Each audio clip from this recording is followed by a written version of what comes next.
लगा के डाबर का, पहन की टोपी नाइक की, झड़ी लगा दो लाइक की।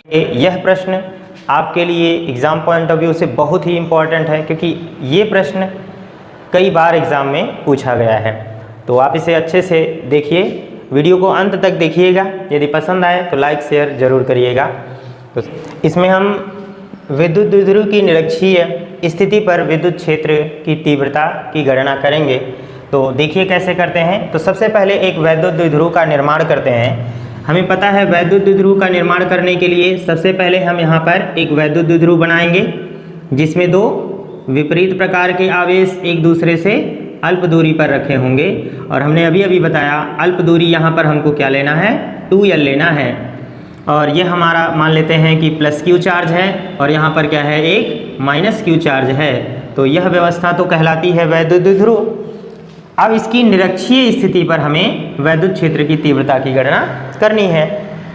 तो अक्षीय स्थिति और निरक्षीय स्थिति में क्या अंतर है। यहाँ पर अगर इसके इस पॉइंट पर इधर और इधर हम कोई गणना कर रहे हैं तो यह इसकी अक्षीय स्थिति अक्ष कहलाता है, और अक्ष से कहीं दूर हो तो इसे निरक्षीय स्थिति कहलाएगा। इस अक्षीय और स्थिति से ऊपर या नीचे कहीं पर हमें वैद्युत क्षेत्र की तीव्रता की गणना करनी हो तो वह क्या कहलाएगा, निरक्षीय स्थिति कहलाएगा। हम यहाँ पर एक बिंदु ले रहे हैं, इसकी निरक्षीय स्थिति पर एक P बिंदु लेते हैं और यहाँ पर इसके मध्य बिंदु से ही ऊपर ले रहे हैं। मध्य बिंदु को मान लेते हैं O। तब ये जो वैल्यू 2L है इसका आधा क्या हो जाएगा, यहाँ पर L हो जाएगा, और यहाँ से ये भी वैल्यू क्या हो जाएगी, L हो जाएगी। तो ये मिलाकर 2L हो जाएगा। 2L हम इसीलिए लेते हैं ताकि यहाँ पर जब इसको आधा किया जाए तो L आ जाए। अगर आप L ले लेंगे तो L/2 करना पड़ेगा, जो कि एक फ्रैक्शनल वैल्यू होगी, तो हमको गणना करने में थोड़ी सी प्रॉब्लम हो सकती है। इस वैद्युत द्विध्रुव से R दूरी पर मान लेते हैं, या R दूरी पर एक बिंदु क्या है, P है, जिस पर हमें वैद्युत क्षेत्र की तीव्रता की गणना करनी है। तो सबसे पहले इस फिगर के बारे में यहाँ पर एक बार लिख लेंगे। माना एक वैद्युत द्विध्रुव है जिससे R दूरी पर एक बिंदु P है, जहाँ पर हमें वैद्युत क्षेत्र की तीव्रता की गणना करनी है। अब यहाँ पर मान लेते हैं यह Q चार्ज जो है, प्लस Q चार्ज, यह A बिंदु पर है, और यह जो माइनस Q चार्ज है वह B बिंदु पर है। तो यहाँ पर एक बार A को P से मिला लेते हैं और P को B से भी मिला लेते हैं, और यहाँ पर सपोज यह कोण बना रहा है थीटा, और यहाँ से भी यह कोण बनाएगा क्या, थीटा। ठीक है। अब यहाँ पर हमें वैद्युत क्षेत्र की तीव्रता निकालने के लिए हमें P बिंदु पर एक परीक्षण आवेश की कल्पना करनी होगी। हमने आप लोगों को बताया था कि परीक्षण आवेश क्या होता है, Q0 लेना है, और 100% हमेशा उसे प्लस ही लिया जाता है। तो यहाँ पर हम एक प्लस Q0 चार्ज की कल्पना करेंगे। मात्र कल्पना करना है हमें, यहाँ पर कोई चार्ज लिखना नहीं है, तो बस ये कल्पना हम कर लेंगे। ठीक है। तो आप इसे चाहे लिख भी लीजिए जानकारी के लिए, या फिर इसे मिटा लीजिए। यहाँ पर बस केवल कल्पना करना है, लिखना नहीं है। तो अब देखिए, अगर यहाँ पर प्लस Q चार्ज होगा तो प्लस Q चार्ज क्या करेगा, इसे, ये भी प्लस है, ये भी प्लस है, तो प्लस Q चार्ज इसे क्या करेगा, रिपेल करेगा। हमें पता है जैसे ये भी प्लस है, ये भी प्लस है, तो दोनों के बीच में प्रतिकर्षण बल होगा, यह ऊपर की ओर लगेगा। तो इसे हम क्या लिखेंगे, ये जो बल लगने वाला है, यहाँ पर बल लगेगा, F लगेगा, लेकिन इसे वैद्युत क्षेत्र की तीव्रता के रूप में अगर हम लिखें तो ये हो जाएगा E वेक्टर E। ठीक है।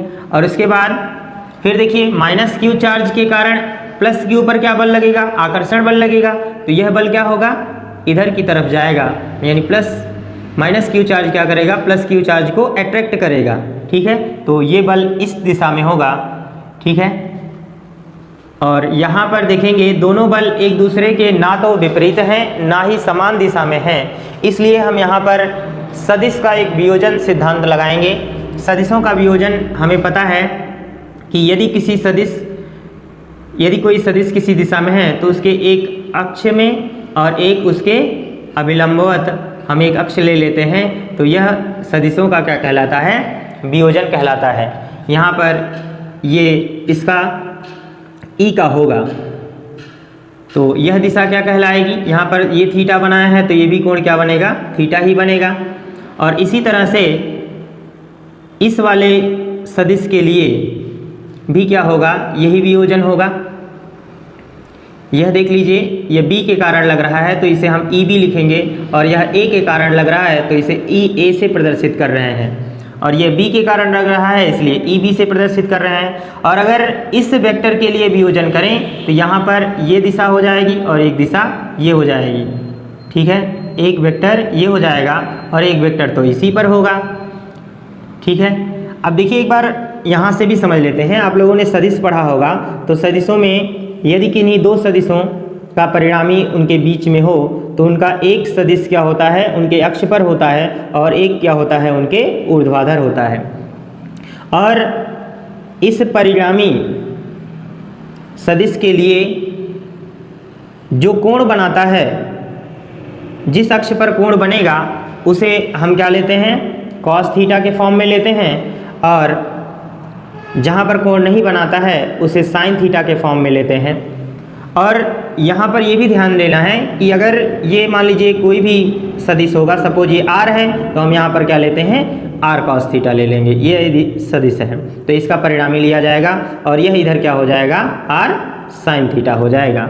इस बात को आपको ध्यान रखना है, ये सदिशों का वियोजन होता है। तो इस तरह से जैसे ये गया है तो हमने एक सदिश क्या ले लिया ऊपर इसके ऊर्ध्वाधर, और एक क्या ले लिया अक्ष में। ठीक इसी तरह से इसके लिए भी हमने इधर भी एक लिया और एक इसके नीचे ले लिया है, क्योंकि यह ऊपर नहीं जाएगा, क्योंकि नीचे की तरफ आ रहा है तो इसके अभिलंबवत यही होगा, ठीक है। इस बात को अगर समझ गए हैं तो इसकी ज़रूरत हमें नहीं है। तो अब देखते हैं कि इनको हम कैसे करेंगे। यहाँ पर देखिए ए वाले के लिए यहाँ पर होगा ई ए, यहाँ पर ये सदिश है तो यहाँ पर हम क्या लिखेंगे इसको, ई, ये इसका कोण वाला है तो इसे हम ले लेंगे ई कॉस थीटा, और यहाँ पर ये क्या हो जाएगा, ई ए ले लेंगे, और ये हो जाएगा ई ए साइन थीटा, क्योंकि ये ऊर्ध्वाधर है, यहाँ से कोण नहीं बन रहा है। ठीक इसी तरह से इसके लिए यहाँ पर ये कोण हो जाएगा, ये भी थीटा, तो इस वाले के लिए यहाँ पर हो जाएगा ई बी कॉस थीटा, क्योंकि जहाँ से कोण बना रहा है उसे हम कॉस में लेते हैं। और यहाँ पर यह ऊर्ध्वाधर है इसके, तो यहाँ पर ये इसे हम क्या लिखेंगे, ई बी, और इसे क्या लिख देंगे, साइन थीटा, साइन थीटा के फॉर्म में लिखेंगे, ठीक है। अब यहाँ पर ध्यान देना है हमें। सबसे पहले आप देखिए यहाँ पर आपको लिखना होगा कि प्लस क्यू चार्ज, यानी ए बिंदु पर प्लस क्यू चार्ज के कारण पी पर विद्युत क्षेत्र की तीव्रता। तो यहाँ पर लिखेंगे प्लस क्यू के कारण, प्लस क्यू के कारण पी पर विद्युत क्षेत्र की तीव्रता। तो विद्युत क्षेत्र की तीव्रता क्या हो जाएगा, यहाँ पर पहले लिखेंगे E, यहाँ पर A से है, प्लस क्यू चार्ज किस बिंदु पर है, A पर है, इसलिए यहाँ पर हम A दर्शा देंगे।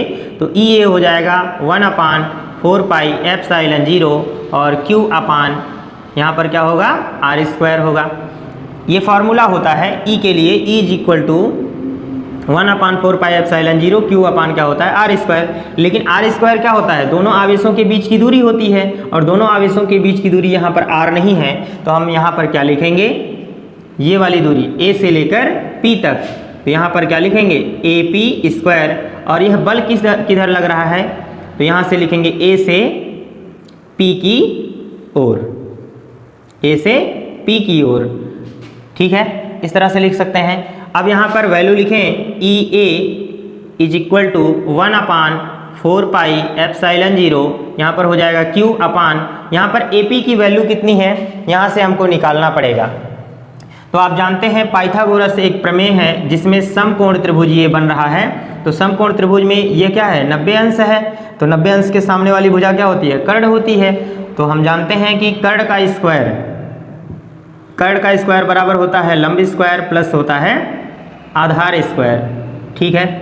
और यहाँ पर हमारे पास कर्ण क्या है, AP है, तो यहाँ पर होगा AP square is equal to, यहाँ से निकालें तो ये वैल्यू आ जाएगा लंब। लंब कौन है, जिस कोण को ले रहे हैं, यहाँ पर ये वैल्यू है R स्क्वायर, R होगा तो R स्क्वायर हो जाएगा प्लस आधार क्या है हमारा L है, तो यहाँ पर हो जाएगा L स्क्वायर, अर्थात AP स्क्वायर की वैल्यू क्या होगी, R square plus L square होगा।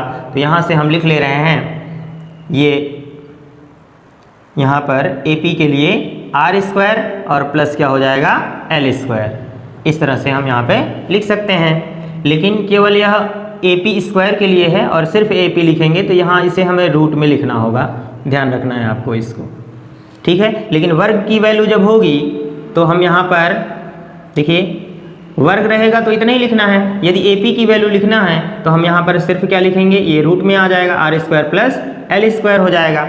लेकिन यहाँ पर AP स्क्वायर है तो हमें यहाँ पर सिर्फ AP की वैल्यू निकालने की कोई आवश्यकता नहीं है, तो यहाँ पर हम यही वैल्यू लिख लेंगे R स्क्वायर प्लस क्या हो जाएगा L स्क्वायर। ये आप मान लीजिए इक्वेशन नंबर फर्स्ट, ठीक है। इसी तरह से हम क्या करेंगे, माइनस Q के कारण P पर विद्युत क्षेत्र की तीव्रता, माइनस Q के कारण विद्युत क्षेत्र की तीव्रता क्या हो जाएगी, तो माइनस Q चार्ज कहाँ पर है, B बिंदु पर है, तो जब B बिंदु पर है तो यहाँ पर क्या लिखेंगे इसे, E B is equal to हो जाएगा 1/4 पाई एप्सिलॉन 0 और यहाँ पर हो जाएगा Q अपान इनके बीच की दूरी, तो यहाँ से इनके बीच की दूरी क्या है, BP है, तो यहाँ पर हम लिख लेंगे BP लिखेंगे, वहाँ से आप P भी लिख लीजिए क्योंकि ये सदिश राशि है और दिशा यहाँ से क्या है, P से B की ओर है, तो यहाँ से हम लिखेंगे PB स्क्वायर लिख लेंगे।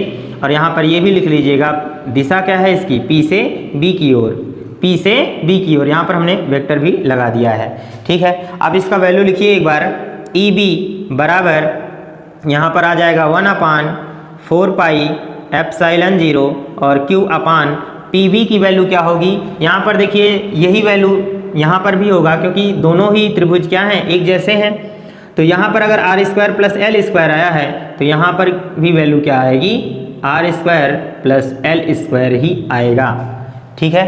तो यहाँ से हम PB स्क्वायर की वैल्यू लिखनी है ना हमें, तो यहाँ पर रूट हट जाएगा, तो यहाँ पर हम क्या लिखेंगे,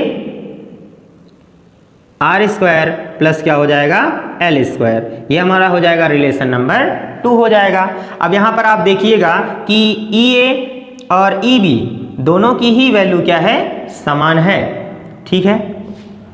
यहाँ पर देखिए 1/4 पाई एप्सिलॉन वगैरह ये सारी चीज़ें हैं, तो यहाँ पर हम लिखेंगे, यहाँ लिखना चूँकि वेक्टर EA यहाँ पर mod of is equal to vector EB is equal to 1/4 pi epsilon 0 और यहाँ पर हमारा आया है Q upon R square plus L square, ठीक है। ये वैल्यू बराबर है दोनों ही, और यहाँ पर हमें ध्यान रखना है कि EA साइन थीटा और EA कॉस थीटा दोनों ही क्या हैं, बराबर हैं, परंतु विपरीत दिशा में हैं। आप सोचिए कि अगर एक व्यक्ति उतना ही बल बाएं तरफ और एक व्यक्ति उतना ही बल दाएं तरफ लगाए तो क्या वस्तु में कोई परिवर्तन होगा, नहीं होगा, अर्थात उसका विस्थापन शून्य होगा। तो अर्थात EA और EB एक दूसरे को क्या कर देंगे, निरस्त कर देंगे। क्यों, क्योंकि ये इस दिशा में है, पॉजिटिव दिशा में है, और ये क्या है, नीचे की तरफ है, ये ऋणात्मक, तो दोनों एक दूसरे को क्या कर देंगे, निरस्त कर देंगे। तो यहाँ पर निरस्त मतलब समाप्त कर देंगे। तो यहाँ पर लिखेंगे एक बार, EA साइन थीटा तथा EB साइन थीटा बराबर हैं, बराबर व विपरीत हैं, बराबर व विपरीत दिशा में है, ऐसा लिख लें, विपरीत दिशा में हैं। अतः यह एक दूसरे को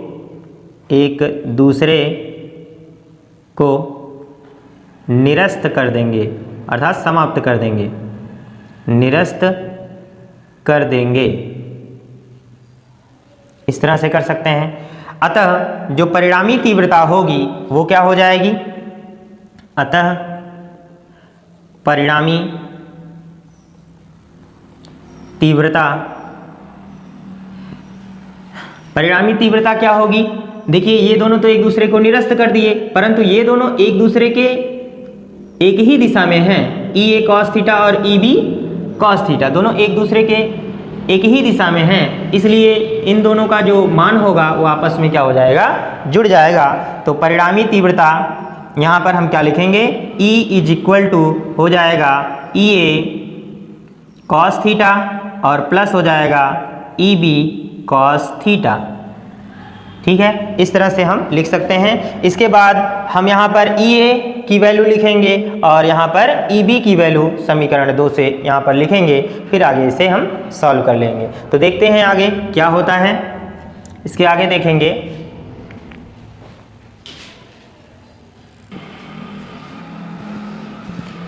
हमें लगता है कि हमें इसकी आवश्यकता अब नहीं है, तो इसे हम मिटा दे रहे हैं। तो देखते हैं आगे क्या होगा। यहाँ पर मान रखते हैं, यहाँ पर लिखिएगा आप समीकरण 1 व 2 से यहाँ पर लिखेंगे तो E बराबर हो जाएगा आपका ई ए का वैल्यू यहाँ पर समीकरण 1 में है, ये वाली वैल्यू यहाँ पर लिख लेते हैं। ये हो जाएगा 1/4 पाई एप्सिलॉन 0 और यहाँ पर आ जाएगा Q अपान हो जाएगा R square plus L square हो जाएगा और साथ में क्या हो जाएगा? cos थीटा प्लस यहाँ पर ई बी का वैल्यू लिखेंगे तो ई बी का वैल्यू भी यही है, तो यहाँ पर हो जाएगा 1/4 पाई एप्सिलॉन 0 और Q अपान हो जाएगा R square plus L square. ठीक है, और यहाँ पर साथ में क्या लिखना है हमको? cos theta. ठीक है, अब यहाँ पर देखिए ये दोनों वैल्यू समान हैं, इसलिए जुड़ जाएगा। जैसे कि हम जानते हैं x और x जोड़ा जाए तो 2x हो जाता है, तो ठीक इसी तरह से ये दोनों हो जाएंगे। तो यहाँ पर हो जाएगा 2 मल्टीप्लाई 1/4 पाई एप्सिलॉन 0 और ये हो जाएगा Q upon R square plus L square, ये हो जाएगा और साथ में हो जाएगा cos थीटा। अब हम यहाँ पर cos थीटा की भी वैल्यू निकाल लेते हैं। तो cos थीटा की वैल्यू क्या होगी? किसी भी एक त्रिभुज में लिया जाए तो cos थीटा बराबर हम जानते हैं, यहाँ पर लिखना कि चूंकि cos थीटा बराबर होता है आधार बटा कर्ण। तो आधार बटा कर्ण होगा, तो आधार यहाँ पर किसी एक त्रिभुज में ले लीजिए। तो आधार हमारे पास यहाँ पर है L और कर्ण का वैल्यू यहाँ पर है, तो कर्ण यही है, तो यहाँ पर हम लिख लेंगे रूट में लिखेंगे, क्योंकि आपके पास सिर्फ कर्ण है ना कि इसमें वर्ग है, तो यहाँ पर रूट में लिखा जाएगा R square plus L square. ठीक है, अब यहाँ पे ये cos थीटा का वैल्यू यहाँ पर भर देते हैं, तो ये हो जाएगा E इज इक्वल टू ये 2 मल्टीप्लाई 1/4 पाई एप्सिलॉन 0 और यहाँ पर हो जाएगा Q अपान ये हो जाएगा R square plus L square और यहाँ पर रखते हैं ये हो जाएगा L अपान यहाँ मल्टीप्लाई करके करेंगे और ये वाली वैल्यू लिखेंगे R square plus L square. इसे हम रूट में ना लिखकर इसकी घात 1/2 लिख सकते हैं। ठीक है, तो यहाँ पर क्या हो जाएगा? ऊपर गुणा कर लें तो यहाँ पर हो जाएगा 2 एकम 2 और QL, तो यहाँ पर हो जाएगा 2QL अपान यहाँ पर हो जाएगा 4 पाई एप्सिलॉन 0। ठीक है, और यहाँ पर हम लिख लेंगे, इसे थोड़ा सा अलग लिख रहे हैं, ये 1 अपान क्या लिख लेंगे? यहाँ पर घात समान, आधार समान है तो घातें जुड़ जाएंगी। यहाँ पर एक घात है और ये 1/2 घात है, तो यहाँ पर हम लिख लेंगे ये हो जाएगा हमारा Q यहाँ चला आया है तो यहाँ पर 1 हो जाएगा। यहाँ पर लिख सकते हैं R square plus L square और घात यहाँ पर हो जाएगा 3/2। कैसे हो गया? क्योंकि यहाँ पर एक घात है और 1/2 घात है, तो 1 प्लस अगर 1/2 जोड़ें तो 2 एकम 2 1 3 बटा क्या हो जाएगा 2। इस तरह से हम इसे जोड़ सकते हैं। ठीक है, इसके बाद देखिए 3/2 हो गया।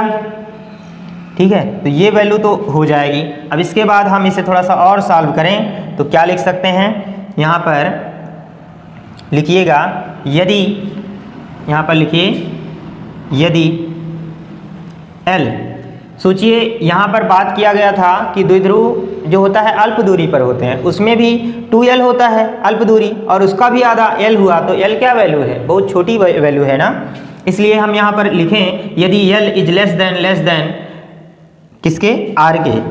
ठीक है, यदि r से बहुत छोटा हो तो हम l को क्या कर सकते हैं, नगण्य मान सकते हैं। तो यहाँ पर आ जाएगा E इज इक्वल टू, ये हो जाएगा 2QL अपान, यहाँ पर हो जाएगा आपका 4 पाई एप्सिलॉन 0, और यहाँ पर इसे हम लिख लेंगे 1 बटा, यहाँ से L को हटा देते हैं, यहाँ हो जाएगा r स्क्वायर और घात में इसमें 3/2 है, 2 से 2 कैंसिल हो जाएगा। तो इसे हम लिख सकते हैं E इज इक्वल टू, यहाँ पर देखिए इस 1 को इसके साथ, इस 2QL को इसके साथ गुणा कर दें तो यहाँ हो जाएगा 1/4 पाई एप्सिलॉन 0, ये हो जाएगा 2QL अपान, यहाँ पर 2 से 2 कट गया है तो r के पावर क्या आ जाएगा, 3 आ जाएगा। ये एक फाइनल रिजल्ट है। इसके बाद भी अगर हमको आगे सॉल्व करना है तो चूंकि हम जानते हैं कि 2QL बराबर होता है P क्या है, द्विध्रुव आघूर्ण है, विद्युत द्विध्रुव आघूर्ण। यहाँ पर हम लिख भी लेते हैं विद्युत द्विध्रुव आघूर्ण है, विद्युत द्विध्रुव आघूर्ण है। तो 2QL की जगह पे P भी लिख सकते हैं। तो E इज इक्वल टू हमारा आ जाएगा 1/4 पाई एप्सिलॉन 0, और यहाँ 2QL की जगह पर लिख देते हैं P, और ये हो जाएगा R3। तो ये हमारा है फाइनल रिजल्ट। ठीक है, तो इस तरह से हम विद्युत द्विध्रुव की निरक्षीय स्थिति पर वैद्युत क्षेत्र की तीव्रता की गणना कर सकते हैं। तो E बराबर क्या आएगा, 1/4 पाई एप्सिलॉन 0, और P अपान क्या हो जाएगा, R3। P क्या है, विद्युत द्विध्रुव आघूर्ण है। ठीक है, सो फ्रेंड्स, आपको ये वीडियो कैसा लगा हमें कमेंट सेक्शन में ज़रूर बताएं। यदि आपके पास और भी कोई क्वेश्चंस हो तो उसे टाइप करें हमारे कमेंट सेक्शन में, हम उसका आंसर जरूर